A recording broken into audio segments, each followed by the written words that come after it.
Hey guys, आ गया है आपका होस्ट एंड दोस्त नीरज लेकर के संविधान के एक टॉपिक को। साथियों, ये टॉपिक आपके TET, C TET, SSC, bank, railway सभी एग्जाम के लिए बहुत ही महत्वपूर्ण है। साथियों, इसमें आज हम जानेंगे मौलिक अधिकारों के बारे में, जिनके लिए मैं आपके लिए एक धांसू ट्रिक लेकर के आया हूँ, साथ ही साथ थ्योरी भी लेकर के आया हूँ, और साथियों आपका टेस्ट हो जाए जिसके लिए क्वेश्चन भी लेकर के आया हूँ।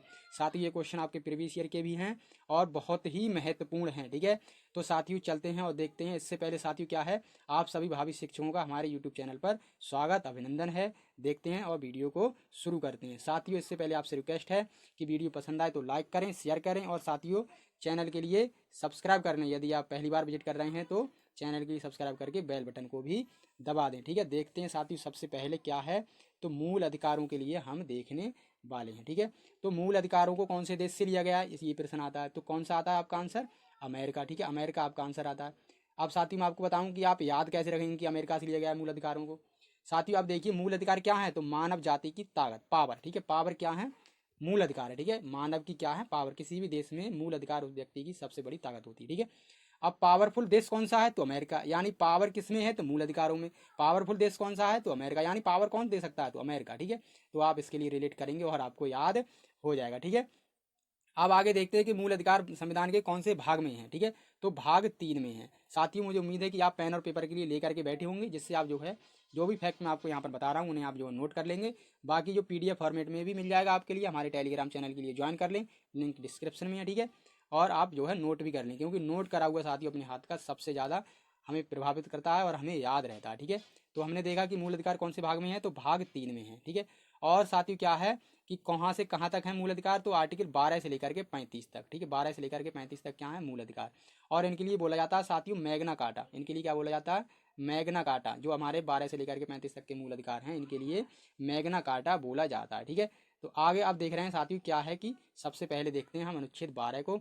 साथियों यहाँ पर जो भी इंपोर्टेंट अनुच्छेद हैं या आर्टिकल हैं उनके लिए मैं आपको बता दूंगा, आप उन्हें जरूर याद कर लें, और बाकी आप जो है इन्हें पढ़ लें, आपके लिए पीडीएफ फॉर्मेट में मैटर जो है मिल जाएगा। ठीक है, आर्टिकल 12 क्या कहता है, ये कहता है कि संविधान की यानी कि मूल अधिकारों की परिभाषा को बताता है आर्टिकल 12। यानी कि ये बताता है कि मूल अधिकार जो है हमारे कहाँ कहाँ लागू होंगे, यानी क्षेत्र के लिए भी डिसाइड करता है आर्टिकल 12। ठीक है, भारत के राज्य क्षेत्र को कौन डिसाइड करता है, आर्टिकल 12। आर्टिकल 13 देखते हैं, तो साथियों 13 आर्टिकल जो है बहुत ही महत्वपूर्ण है। साथियों यदि प्रश्न आपका ये पूछा जाए कि मूल अधिकारों में सबसे महत्वपूर्ण प्रश्न वो कौन सा है, अनुच्छेद, तो आपका आर्टिकल 13। ठीक है, आर्टिकल 13 आपके लिए यहाँ पर देखने को मिलता है सबसे महत्वपूर्ण। क्यों महत्वपूर्ण है, क्योंकि साथियों ये क्या है कि संसद अगर हमारे मौलिक अधिकारों में चेंज कर दे, ठीक है, तो हम इसके खिलाफ जो है सुप्रीम कोर्ट जा सकते हैं। यानी कि क्या है कि न्यायिक पुनर्वलोकन के लिए हम संसद के लिए जा सकते हैं। कौन से आर्टिकल के तहत, तो आर्टिकल 13 के तहत। ठीक है, आगे चलते हैं, देखते हैं साथियों क्या है, समता का अधिकार। जो हमारा क्या है, सबसे पहला मौलिक अधिकार है समता का अधिकार। ठीक है,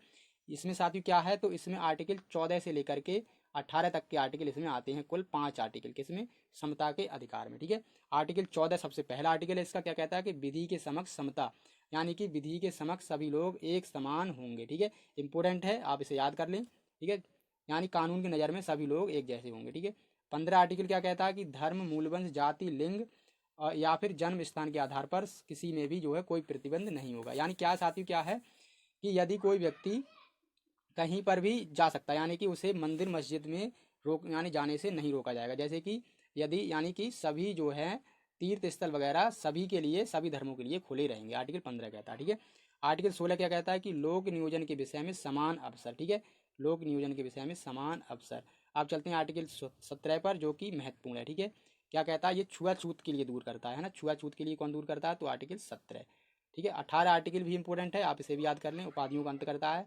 अब उपाधियों का अंत कैसे करता है साथियों, ये क्या है कि किसी व्यक्ति को उपाधि नहीं दी जाएगी। जैसे आपको पता होगा, हिस्ट्री में आपने पढ़ा होगा कि पहले उपाधियां लेते थे राजा महाराजा, कैसे, जैसे किसी ने ले ली बादशाह की उपाधि, विक्रमादित्य की, या फिर है ना इस तरीके की उपाधि लेते थे, है ना, तो वो उपाधियां अब जो है नहीं दी जाती हैं, वो उपाधियों का अब जो है अंत कर दिया गया आर्टिकल 18 के तहत। आगे देखते हैं स्वतंत्रता का अधिकार, तो ये कहाँ से कहाँ तक है, 19 से लेकर के कहाँ तक है साथियों, 19 से 22 तक इसमें आर्टिकल हैं। कुल कितने, 4 आर्टिकल इसमें आते हैं स्वतंत्रता के अधिकार में। ठीक है, बाकी साथियों आपके लिए मैं ट्रिक भी बताऊंगा इसमें, जिससे आपके लिए सभी आर्टिकल बहुत ही इजीली याद हो जाएंगे। ठीक है, इसमें देखते हैं सबसे पहला आर्टिकल 19 में क्या है कि वाक की स्वतंत्रता, यानी क्या है कि अभिव्यक्ति की स्वतंत्रता, है ना, यानी कि हम जो है अपने अनुसार अपनी जो है अभिव्यक्ति कर सकते हैं। कौन सा आर्टिकल कहता है, 19। ठीक है, इंपॉर्टेंट है, आप इसे याद कर लें। ठीक है, इंपॉर्टेंट आर्टिकल है। 20वां देख लेते हैं, 20वां क्या कहता है कि अपराधों के लिए दोष सिद्ध के संबंध में संरक्षण, यानी ये कहता है कि हम एक दोष के लिए व्यक्ति को एक ही सजा दे सकते हैं, और साथ ही साथ क्या है कि व्यक्ति को खुद के खिलाफ गवाही देने के लिए बाध्य नहीं किया जा सकता, आर्टिकल 20 कहता है। ठीक है, मैं अपने शब्दों में आपके लिए समझा रहा हूँ, बाकी आप इसे पढ़ भी लेंगे। ठीक है, समझ में और समझा भी रहा हूँ। ठीक है, 21वां क्या कहता है कि प्राण और दैहिक स्वतंत्रता का संरक्षण। ठीक है, यानी ये क्या कहता है कि जीवन जीने की स्वतंत्रता देता है कौन, आर्टिकल 21। ठीक है, अब साथियों क्या है इनमें आर्टिकल 21 और 20 में एक प्रश्न पूछा जाता है कि कौन से दो ऐसे आर्टिकल हैं जो स्वतः समाप्त नहीं होते, किसके दौरान, तो आपातकालीन के दौरान। ठीक है, अगर आपातकाल देश में लगा दिया जाए तो आर्टिकल 20 और आर्टिकल 21 स्वतः समाप्त नहीं होते हैं, ये प्रश्न पूछा गया है। ठीक है, आगे देखते हैं क्या है कि अनुच्छेद 21 का बहुत ही महत्वपूर्ण है, ये क्या है, बहुत ही महत्वपूर्ण है। आर्टिकल 21 का क्या कहता है कि 6 से 14 वर्ष के जो बच्चे हैं उनके लिए निःशुल्क और अनिवार्य शिक्षा दी जाएगी। ठीक है, ये कहता है आर्टिकल 21 का। ठीक है, देखते हैं अगला 22वां कि क्या है, कुछ दशाओं में गिरफ्तारी और निरोध संरक्षण, यानी क्या है कि यदि किसी व्यक्ति के लिए पुलिस गिरफ्तार कर ले तो वो उसका जो है कारण पूछ सकता है, ये कहता है आर्टिकल 22। ठीक है, अब देखते हैं शोषण के विरुद्ध अधिकार, ये हमारा तीसरा मौलिक अधिकार है। ठीक है, इसमें कुल 2 आर्टिकल हैं, कौन कौन से, तो इसमें 23 में और 24 में 2 आर्टिकल इसमें हैं, किसमें, शोषण के विरुद्ध अधिकार में। ठीक है, 23वां क्या है कि मानव का जो है दुर्व्यापार, यानी कि मानव का व्यापार नहीं किया जाएगा, साथ ही साथ बच्चों का व्यापार नहीं किया जाएगा, आर्टिकल 23 कहता है। ठीक है, 24वां क्या कहता है कि कारखानों में जो है बच्चों के लिए नहीं जाने दिया जाएगा, यानी कि बाल श्रम की बात अगर करते हैं आप तो बाल श्रम पर रोक लगाता है कौन, आर्टिकल 24, बाल श्रम पर रोक लगाता है आर्टिकल 24। 14 से जो कम उम्र के हैं ना, 14 से जो कम उम्र के हैं वो जो है बाल श्रम नहीं करवाया जा सकता उनसे, है ना। आगे देखते हैं क्या है, धर्म की स्वतंत्रता। ठीक है, इसमें साथी कुल कितने आर्टिकल हैं, तो इसमें 4 आर्टिकल हैं, कहाँ से कहाँ तक, तो 25 से लेकर के 28 तक। ठीक है, 25 से लेकर के 28 तक कुल कितने आर्टिकल हो जाएंगे, तो आप गिनेंगे तो 28 हो जाएंगे। ठीक है, इसमें कितने आते हैं, तो 4 आर्टिकल आपके धार्मिक स्वतंत्रता के अंतर्गत आपको देखने को मिलते हैं। ठीक है साथियों, इसमें साथियों जो इम्पोर्टेंट हैं उन्हीं पे मैं चलूँगा। ठीक है, क्या है जो अब देखते हैं हमारा जो इसमें ठीक है, ये देख लेते हैं 28वां इंपॉर्टेंट है। ठीक है, 28वां जो है इंपॉर्टेंट है, क्या है कि कुछ शिक्षा संस्थानों में धार्मिक शिक्षा या धार्मिक उपासना में उपस्थित होने के बारे में स्वतंत्रता। ठीक है, ये कहता है आर्टिकल, यानी कि साथियों क्या है कि हम अगर शिक्षा का एग्जाम दे रहे हैं जैसे कि टेट सी टेट है ना, तो उसमें शिक्षा से जुड़े ही प्रश्न ज़्यादातर पूछे जाते हैं, इसी वजह से ये शिक्षा का था तो इम्पोर्टेंट भी आपको वैसे ही पता चल जाएगा। ठीक है, आगे देखते हैं, अगला देख लेते हैं संस्कृति और शिक्षा संबंधी अधिकार। ठीक है, तो इसमें कुल कितने 2 आर्टिकल आते हैं, 29 और 30, 29 और 30। ठीक है, अब इसमें जो 29वां आर्टिकल है महत्वपूर्ण है, प्रश्न पूछा जाता है, इससे कई बार पूछा गया है। क्या कहता है कि अल्पसंख्यक वर्गों के हितों का संरक्षण, और क्या कहता है ये, और कहता है कि जो अल्पसंख्यक हैं उनके लिए लिंग, जाति, धर्म आदि के आधार पर जो है किसी भी शिक्षण संस्थान में प्रवेश से वंचित नहीं किया जाएगा, ये क्या कहता है, आर्टिकल 29 कहता है। ठीक है, अब जो इंपॉर्टेंट बात मैंने आपको बताई आप उसे नोट कर लें। ठीक है, वो आपके लिए PDF में थोड़ा ही मिलेगी, यानी क्या कहता है आर्टिकल 29 कहता है कि जो अल्पसंख्यक लोग हैं उनके लिए साथियों क्या है, लिंग, जाति और धर्म के आधार पर किसी भी शिक्षण संस्थान में प्रवेश से वंचित नहीं किया जा सकता, ये आर्टिकल 30 कहता 29 कहता है ना, 29 आर्टिकल। 30वां क्या कहता है, शिक्षा संस्थाओं की स्थापना और प्रशासन करने का अल्पसंख्यक वर्गों को अधिकार जो है। ठीक है, और संपत्ति का जो अनिवार्य अर्जन है वो है किसमें, आर्टिकल 30 में, लेकिन अब ये जो है इसके लिए आर्टिकल के लिए हटा दिया गया है, यानी अब ये आर्टिकल आपको पता ही होगा साथियों, जो संपत्ति का अधिकार है वो हटा दिया गया है। ठीक है, और ये क्या है साथियों, संपत्ति का अर्जन। ठीक है, और संपत्ति का अधिकार क्या कहता है, ये वाला है, ये 31 आर्टिकल, इसे भी अब जो है हटा दिया गया है। ये क्या कहता था कि जो संपत्ति का अधिकार है व्यक्ति का वो मौलिक अधिकार है, लेकिन अब से हटा दिया गया, अब इसे किस में रख दिया गया है, तो आर्टिकल 300A में। ठीक है, 300A में इसे रख करके क्या बोला गया है कि अब जो संपत्ति का अधिकार है वो व्यक्ति का मौलिक अधिकार ना होकर क्या होगा, कानूनी अधिकार होगा। ठीक है, कानूनी अधिकार वो होगा, ये कहता है आर्टिकल 31। ठीक है, तो साथियों ये इंपॉर्टेंट आर्टिकल मैंने आपको बता दिए, बाकी के जो 33, 34 और ये वाले आर्टिकल हैं वो आप जो है इतने महत्वपूर्ण नहीं है, आप जो है पढ़ लीजिएगा। ठीक है, अब चलते हैं हम, अब देखते हैं ट्रिक के लिए कि क्या है ट्रिक और याद कैसे रखेंगे इनके लिए सभी मौलिक अधिकारों के लिए, कौन से आर्टिकल में, कौन से मौलिक अधिकार में कुल कितने आर्टिकल आते हैं और कौन कौन से आते हैं और क्रम क्या है, इस क्रम के लिए हम याद करेंगे। तो इसके लिए साथियों आप इस सेंटेंस के लिए पढ़ें, समझें और याद करें। ठीक है, माइंड में जो है 2-3 बार रिवाइज कर लेंगे, याद भी हो जाएगा। क्या है कि समानता, स्वतंत्रता और शोध के लिए धार्मिक शिक्षा व संस्कृति आवश्यक है। ठीक है, धार्मिक शिक्षा व संस्कृति आवश्यक है। अब देखिए साथियों क्या है कि समानता से क्या बनेगा आपका, समानता का मौलिक अधिकार, स्वतंत्रता से बनेगा आपका स्वतंत्रता का मौलिक अधिकार, और शोध से बनेगा शोषण का मौलिक अधिकार, ठीक है। शोध से क्या बनेगा, शोषण का मौलिक अधिकार, ठीक है। और धार्मिक से क्या बनेगा, धार्मिक स्वतंत्रता का मौलिक अधिकार, और शिक्षा व संस्कृति से बनेगा शिक्षा व संस्कृति का मौलिक अधिकार, ठीक है। अब देखिए साथियों, आप इसके लिए देखो, जैसे आपके लिए पॉलिटी का ट्रिक नहीं याद करना, तो आप इस सेंटेंस के लिए पढ़ें तो क्या है, समानता यानी लोगों में समानता के लिए, लोगों की स्वतंत्रता के लिए, और शोध के लिए, धार्मिक शिक्षा और संस्कृति साथियों जरूरी है। बिल्कुल वैसे भी सही बात है, यानी कि एक कॉमन सेंटेंस है जिसे आप अपनी प्रैक्टिकल लाइफ में भी यूज करते हैं और हम देखते हैं ना, और उसी से आपके लिए मैंने ये सभी आर्टिकल भी याद करवा दिए, ठीक है। तो सबसे पहला आर्टिकल कौन सा है, मतलब कौन सा मौलिक अधिकार, समानता का। दूसरा कौन सा, स्वतंत्रता का, इस क्रम में ही आपके लिए लगा करके दिए हैं। शोध का कौन सा है, तीसरा, ठीक है, तीसरा मौलिक अधिकार शोध का है। चौथा कौन सा है, तो धार्मिक स्वतंत्रता का। पांचवा कौन सा है, तो साथियों किसका है, शिक्षा व संस्कृति का, है ना। तो ये मैंने आपके लिए साथियों बता दिए सभी क्रम से, ठीक है। अब क्या है, आप एक नंबर याद रखेंगे, ठीक है। क्या है नंबर, 54242, ठीक है, ये है एक नंबर। यानी अब आप इसके लिए यहीं पर फॉलो करें, यानी 5 आप यहाँ पर लिख दें, 4 यहाँ पर लिख दें, 2 आप यहाँ पर लिख दें इस वाले में, ठीक है, शोषण वाले में, और 4 यहाँ पर लिख दें, ठीक है, और 2 लिख दें आप यहाँ पर। तो ये आपका क्रम बन जाएगा, यानी कि समानता में, समानता का जो मौलिक अधिकार है उसमें कितने आर्टिकल हैं, तो 5। स्वतंत्रता वाले में कितने हैं, तो 4, ठीक है। और जो शोषण के विरुद्ध अधिकार है उसमें 2 आर्टिकल हैं। धार्मिक स्वतंत्रता के मूल अधिकार में कितने हैं, तो 4 आर्टिकल हैं। और 2 आर्टिकल किसमें है, तो शिक्षा व संस्कृति के मौलिक अधिकार में 2 आर्टिकल हैं, ठीक है। अब आपको याद हो गया होगा ट्रिक से। अब चलते हैं, हम देख लेते हैं क्वेश्चनों को लगाकर, ठीक है, कि याद हुआ या नहीं हुआ, ठीक है। देखते हैं सबसे पहला प्रश्न क्या है, मूल अधिकार यानी कि मूल अधिकारों पर जो प्रश्नोत्तरी है उसके लिए हम देखने वाले हैं। पहला प्रश्न है, संविधान के किस भाग को भारत का मैग्ना कार्टा कहा जाता है, बताइए साथियों। ऑप्शन ए है भाग 1, ऑप्शन बी है भाग 2, ऑप्शन सी है भाग 3, और ऑप्शन डी है भाग 4। बताइए क्या हो जाएगा आंसर। तो फ्रेंड्स प्यारे साथियों, आपका यहाँ पर आंसर हो जाएगा भाग 3, ठीक है। भाग 3 में ही तो थे हमारे मौलिक अधिकार, 12 से लेकर के कहाँ तक, 35 तक, ठीक है। और इन्हीं के लिए बोला जाता है मैग्ना कार्टा, ठीक है। संविधान के किस भाग को भारत का मैग्ना कार्टा कहा जाता है, तो किसे, भाग 3 को, ठीक है। चलते हैं अगले प्रश्न पर, देखते हैं अगला प्रश्न क्या है। तो प्रश्न नंबर 2 है, ठीक है। क्या है, निम्न में से कौन सा सुमेलित नहीं है, बताइए। ए ऑप्शन है समानता का अधिकार अनुच्छेद 14 से 18 तक है। शोषण के विरुद्ध अधिकार क्या है कि अनुच्छेद 23 से लेकर के 24 तक है। या सी है धर्म की स्वतंत्रता का अधिकार अनुच्छेद 29 से लेकर के 30 तक है। और डी है संपत्ति का अधिकार अनुच्छेद 31। बताइए साथियों क्या हो जाएगा आपका आंसर। तो फ्रेंड्स आपका यहाँ पर आंसर हो जाएगा ऑप्शन नंबर सी, क्योंकि जो धार्मिक स्वतंत्रता है वो आर्टिकल 29-30 में ना होकर वो किस में है, तो वो है आर्टिकल 25 से लेकर के 28 तक, ठीक है। 25 से लेकर के 28 तक क्या है, धार्मिक स्वतंत्रता है, ठीक है। तो ये आपके सभी सही हैं, कौन कौन सा, ये आर्टिकल मतलब ये सही है, और ये भी सही है बी, और डी भी सही है। संपत्ति का अधिकार आर्टिकल 31 में था, हालांकि अब नहीं है, लेकिन था तो, है ना। तो आपका ही हो जाएगा यहाँ पर आंसर सी फॉर चेन्नई। चलते हैं अगले प्रश्न पर, देखते हैं अगला प्रश्न क्या है। प्रश्न नंबर 3, निम्न में से कौन सा कथन गलत है। ऑप्शन ए है संपत्ति के अधिकार को 44वें संविधान संशोधन के बाद हटाया गया था। ऑप्शन बी है संपत्ति का अधिकार अब मात्र एक नैतिक अधिकार रह गया है। सी है इस समय केवल 6 मूल अधिकार हैं। और डी है भारत में मूल अधिकारों को अमेरिका के संविधान से लिया गया है। तो साथियों बताइए आपका क्या हो जाएगा यहाँ पर आंसर। फ्रेंड्स आपका यहाँ पर आंसर हो जाएगा तो कौन सा, ऑप्शन नंबर बी, ये साथियों गलत है, ठीक है।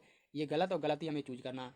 अब साथियों ए में क्या है कि संविधान यानी कि संपत्ति का अधिकार 44वें संविधान संशोधन द्वारा हटाया गया था, सही है, ठीक है, ये बात सही है। और कुल 6 मूल अधिकार हैं जिनके लिए मैंने आपको बता दिया है, ठीक है, जिनमें 5 मैंने आपको टिक्स याद करवा दिए हैं, ठीक है, इंपॉर्टेंट वाले।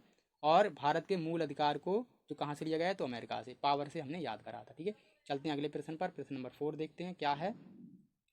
निम्न में से कौन सा अधिकार संविधान के अनुच्छेद 19 में नहीं है, ठीक है। बताइए साथियों क्या हो जाएगा आपका आंसर यहाँ पर।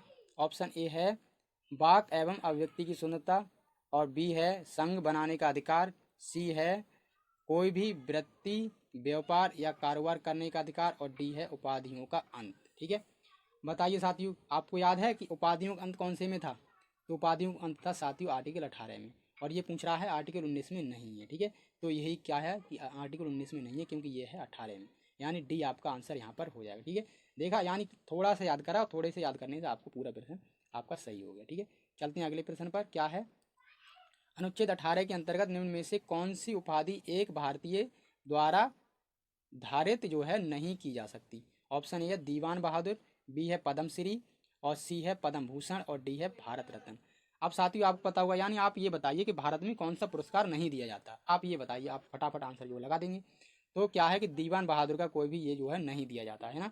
पद्मश्री दिया जाता है, पद्म भूषण दिया जाता है, भारत रत्न दिया जाता है ना, और पद्म विभूषण दिया जाता है, लेकिन दीवान नाम का कोई भी जो है प्राइज नहीं दिया जाता है। भारत में कोई भी उपाधि नहीं दी जाती। ठीक है, तो आपका यहाँ पर आंसर हो जाएगा ए। ठीक है, चलते हैं अगले प्रश्न पर, देखते हैं अगला प्रश्न क्या है।